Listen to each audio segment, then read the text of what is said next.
All right, this weekend, UFC 299, top of the bill, we know, Sugar Sean O'Malley, the bantamweight champion of the world, taking on Chito Vera. A man that beat him once, a man that knocked him out. The only person in the history of Sean O'Malley's career to defeat him, okay? So it's a big, big rematch, okay? Both men are fantastic strikers. Both men are very proud, and both men want to be the champ, okay? Of course, all fighters do. So, how's the fight going to play out? How's it going to go down? Well, if you watch the Embedded series, you might think that Sean O'Malley's going to go out there and try and out-wrestle. Try and out-wrestle Chito, take him down, look to submit him. Let's remember, Sean O'Malley submitted Takanori Gomi in a straight-up jiu-jitsu match. So make no mistake, right? O'Malley's grappling is good. Not as good as his boxing, okay? Not as good as that, but it is good. It's very good. But as I say, when you look at the Embedded, what's he doing? He's training. He's shooting double leg takedowns. He's pushing his opponent up against the fence, his sparring partner. He's trying to take him down. He's drilling double leg takedowns and all the rest of it. Well, that's all bullshit, okay?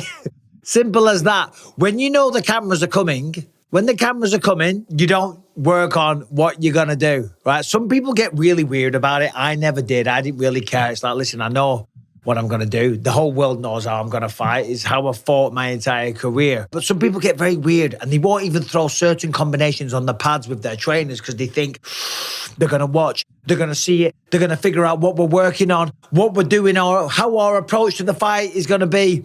No, all they're going to do for that is look at your career, because under pressure against world-class opponents, that's what you do. So I think O'Malley was just messing around a little bit there. I don't think he plans on wrestling Chito Vera. He's going to do it the way that he did Aljamain Sterling, and that's on the feet. Of course, he knocked out Aljamain Sterling with one of the best right hands that we've seen in the UFC recently. Certainly in recent memory, that was the cleanest right hand that I can think of. Boom, straight down the pipe as Aljo's coming in, drops him, and that's it. Takes out the greatest bantamweight of all time, Aljamain Sterling. Is he the greatest bantamweight of all time? He does have the most defenses. Does that make you the greatest bantamweight? I don't know if it does. I'm not saying it doesn't either. It's like with Stipe Miocic. He's known as the greatest heavyweight of all time because he defended the heavyweight strap 3 times. Again, I don't know if he is the greatest heavyweight, but certainly in meritocracy, right? If you look at the merits and the defenses and go by the numbers, then yeah, of course. Speaking of Aljamain Sterling, he was talking about Marlon Chito Vera this week. He said that he heard through the grapevine that Chito had a bad camp, that Marlon Chito Vera struggled this camp, so therefore he's going to go with Sugar Sean O'Malley. The only thing I'm concerned about is I'm hearing through the grapevines that he didn't really have a great camp, or a lot of guys to train with. Chito. With Chito, yeah. So, oh, wow. I don't know how true that is. So, of course, I know somebody over at Chito's camp. I know Chito myself, but his coach, his head coach, Jason Perillo. Not only was he my head coach, he's also still to this day a very close friend of mine. So I was talking to Perillo last night. I'm like, you seen this? You seen what Aljamain Sterling's saying? Did he have a bad camp? Perillo was laughing his head off. He's like, no, he did not have a bad camp. And in fact, he sent me some of the footage. Let me tell you right now, right? Chito Vera is looking like a nasty bastard. He's knocking people out in training. They're bringing in the correct training partners, and by that I mean taller, I mean longer. And I don't mean fucking wrestlers either. O'Malley's not going to try and wrestle him. Yeah, sure, granted, he might go for a takedown, and if somebody gets knocked down, because that's the best takedown in the game, left hook, boom, best takedown, easiest, and the most satisfying. If you drop him, you follow him down. Certainly Chito Vera, because that's how we got the job done on the first one. Now, talking of the first one, it was all because of the peroneal nerve. He threw the calf kick. That caused O'Malley's leg to kind of go numb. It affected the peroneal nerve. He hit the ground. And then he had a little nap because that elbow that Chito followed up with, it was monstrous, okay? Is that going to happen in this one? No, it's not. Demetrius Johnson against Henry Cejudo, that was one. Was it Anthony Smith, Jimmy Crute? I think that might have been one as well. Chito Vera versus Sugar Sean O'Malley as well. Let me know in the comment section, you little pricks. All the other ones that I'm missing, you love to correct me and come at me.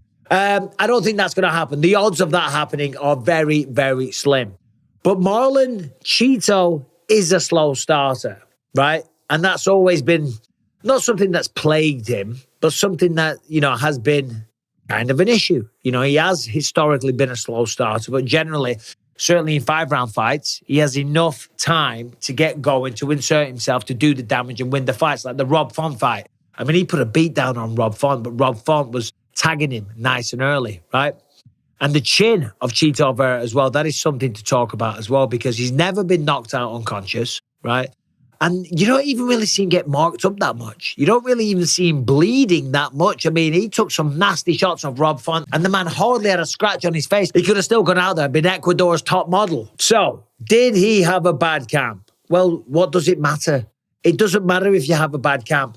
Good camp, bad camp, you still pretty much fight the same, because, and what I mean by that is, sometimes you go out there, you have the best camp of your life, but you fight like shit. You might get tired. You get kicked in the stomach nice and early and you get winded, right? Or maybe you have the best camp of your life like I did against George St. Pierre, knocking everybody out. And then the final day of training, you tear all the cartilage in your ribs. And then you show up on fight night and you look like shit and you get choked out unconscious.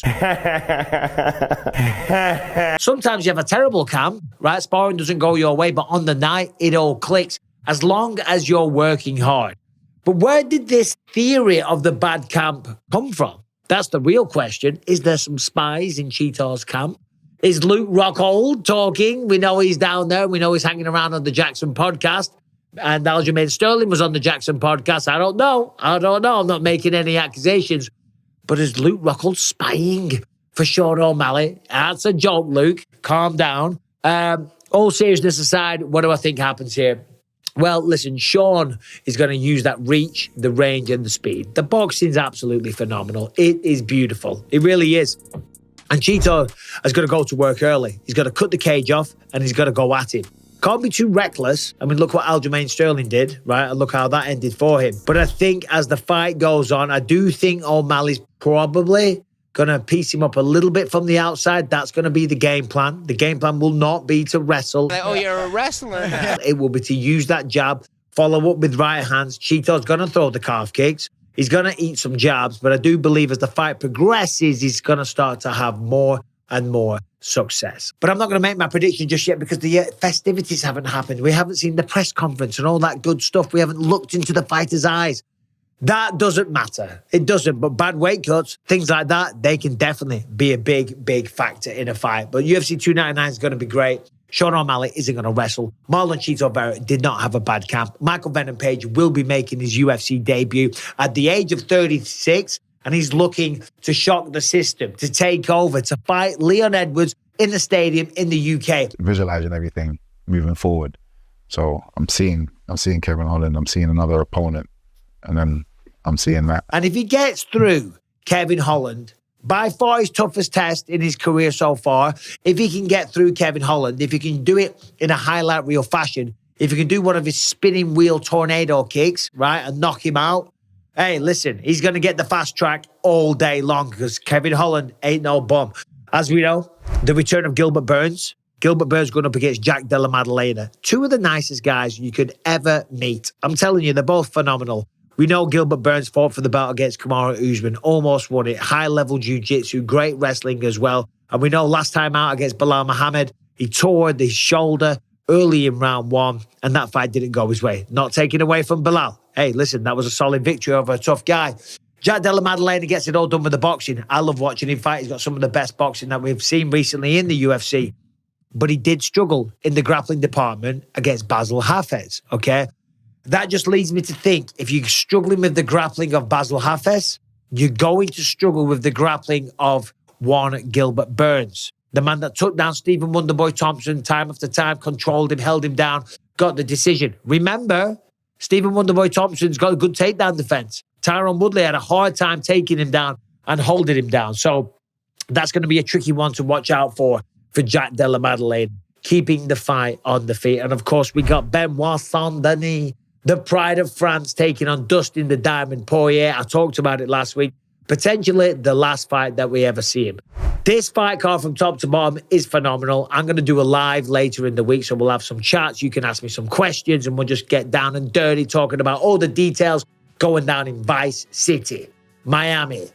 Oh, shit. Here we go again. Going to be a great night of fights. Thanks for watching. O'Malley's not going to wrestle. Chito did not have a bad camp, and you are going to subscribe and ring the bell. In the meantime, you guys take care. I'll see you soon.